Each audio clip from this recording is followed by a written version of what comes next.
வணக்கம் நண்பர்களே, நீங்கள் பார்த்து கொண்டு இருப்பது உங்கள் கௌசிகா ரிவ்யூ. சரி வாங்க வீடியோக்குள்ள போய் என்ன நடக்க போகுது அப்படின்னு சொல்லிட்டு பார்த்தீங்களா, விதவிதமான ஒரு பக்கம் பொய்யை சொல்லி ஒரு பிரச்சனையை சமாளிக்கலாம்னு சொல்லிட்டு பல பேர் பல விதமாக சொல்லுவாங்க. ஆனால் அந்த பொய் லாஸ்ட்டை நமக்கே ஆப்பா அமைஞ்சிரும்னு சொல்லிட்டு யாருக்கு தெரியும் சொல்லுங்க பார்க்கலாம். அதனால பொய் சொல்றது தப்பு இல்லை, அந்த பொய்யை அளவாக அளந்து விடணும் அப்படின்னு சொல்லிட்டு ஒரு சிலர் சொல்லுவாங்க. அதுபடி தான் நம்ம இனிய அப்போ அளந்து விடலாம்னு சொல்லிட்டு ஒரு முடிவு பண்ணியிருக்காங்க.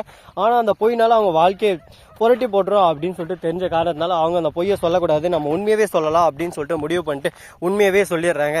என் புருஷன் ஒத்துக்கலை அப்படின்னு சொல்லிட்டு. இதுக்கப்புறம் என்ன நடக்குது அப்படின்னு சொல்லிட்டு பார்த்தீங்கன்னா, வீட்டுக்கு போகிறாங்க. வீட்டுக்கு போன அடுத்த செகண்டு பிரச்சனை இதுக்கு மேலே தான் வளர ஆரம்பிக்குது. நான் அவளோட அக்கா எனக்காக அவள் எதுவும் செய்வான்னு சொல்லிட்டு நான் நினச்சிருந்தேன், ஆனால் எனக்காக குழந்தையே தரமாட்டேன்ட்டாலே அப்படின்னு சொல்லிட்டு ரொம்பவே வெறுப்பாக அருவருப்பாக பேசினிருக்காங்க. அந்த சமயத்தில் நம்ம இளங்கோ ஒரு வார்த்தை கேட்கலாம், இதே உங்கள் அக்காளுக்கு நடந்து உன் குழந்தைய கொடுன்னு சொல்லி தான் நீ கொடுத்துருப்பியா அப்படின்னு சொல்லிட்டு கேட்டிருக்க. உடனே நான் கொடுத்துருக்க மாட்டேன் அப்படின்னு சொல்லிட்டு ஓப்பனாக சொல்லிடுறா.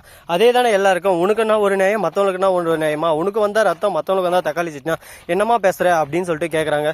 உடனே அவளுக்கு புத்தியில செருப்பால் வச்ச மாதிரி ஒரு பக்கம் உரைச்சிருது. மறுபக்கம் என்ன நடக்கிறான்னு சொல்லிட்டு பார்த்தீங்கன்னா, இளங்கோ என்னை விட்டு போயிருவியா, இல்லை என்னோட நல்ல பொண்ணை பார்த்து கல்யாணம் பண்ணி நீ குழந்தை பெற்றுன்னு சந்தோஷமா இரு, ஏன் நீ ஏன் கூட கஷ்டப்படணும் குழந்தை இல்லாமல் அப்படின்னு சொல்லிட்டு சொல்ல, நீ என்னோட வாழ்க்கை உன்னை நானாக தான் தேடி அமைச்சுக்கிட்டேன், அதுவா வரல, அதனால உன்னை எப்பயும் நான் விட்டு கொடுக்க மாட்டேன், யாருக்காகவும் எதுக்காகவும், அதை ஃபர்ஸ்ட் நீ புரிஞ்சுக்கோ அப்படின்னு சொல்லிட்டு ஓப்பனா ஒரே வாரத்தில் சொல்லிடுறாங்க. இதை கேட்டதான் அப்படியே சும்மா வேற லெவலில் ஒரு பக்கம் ஃபீலாகவும் இருக்கு, ஒரு பக்கம் நல்லாவும் இருக்கு.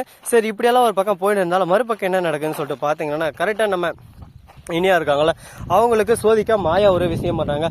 ஓ மாயா நீ என்ன பெரிய ஆளா அப்படின்ற மாதிரி தான் அவன் வித்த காட்டின இருக்கா ஒரு பக்கம். எப்படியாவது நம்ம இனியாவை ஏதானு ஒன்று பண்றோம், அப்போதான் அந்த விக்ரம் இதுக்கப்புறம் மாயாண்டி கேஸ்ல ஈடுபட மாட்டா அப்படின்னு சொல்லிட்டு ஒரு பக்கம் யோசனை இருக்காங்க. அப்படி இருக்கோ அப்படின்னு சொல்லிட்டு ஒரு பக்கம் யோசனை இருக்காங்க.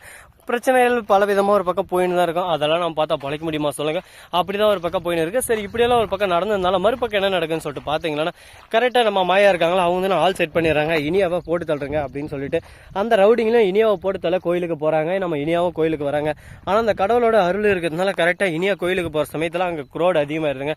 அந்த சமயத்தில் அந்த ஆளுங்க வந்து ஒன்றும் பண்ண முடியாது, எதனா ஒன்று பண்ண அடுத்த செகண்ட் அவங்கள பிடிச்சி ஊமை குத்தி விட்டுருவாங்க. அதுக்கப்புறம் வாழ்க்கையில் எதுக்குடா நம்ம வந்தோம், எதுக்குடா பண்ணுகிறோம் அப்படின்ற மாதிரி அவங்களே ஒரு பக்கம் கஷ்டத்தில் அங்கேருந்து போயிடுவாங்க, நல்லாவே தெரியும்.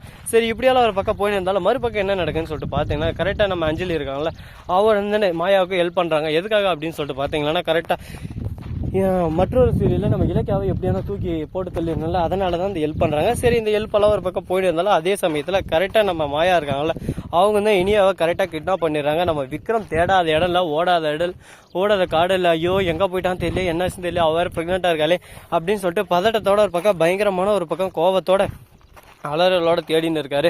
யாரு கிடைச்சாலும் அவங்கள சும்மா விட மாட்டேன், வேட்டையாடு விளையாடு அப்படின்ற மாதிரி ஒரு பக்கம் விளையாடிட்டு போயிடுவேன் அப்படின்ற கோவத்தில் இருக்காரு. இதெல்லாம் எங்கே போய் முடிய போகுது, எதில் போய் முடிய போகுதுன்னு சொல்லிட்டு பொறுத்து வந்து பார்த்தா தான் தெரிய போகுது. அது மட்டும் இல்லாமல் மறுபக்கம் இன்னொரு விஷயம் நடக்குதுங்க. அதுக்கு முன்னாடி நம்ம சேனலை சப்ஸ்கிரைப் பண்ண நண்பர்கள் சப்ஸ்கிரைப் பண்ணுங்க, லைக் பண்ணுங்க, ஷேர் பண்ணுங்க, டிண்டிங் பெல்லை தட்டி விட்டு போங்க. அப்பதான் நாம் போகிற அடுத்தடுத்த வீடியோ உடனுக்குடன் வரும். மிக்க நன்றி, தேங்க்ஸ் ஃபார் வாட்சிங், டாடா, see you, நன்றி, வணக்கம், நமஸ்காரம், நம்பருங்க.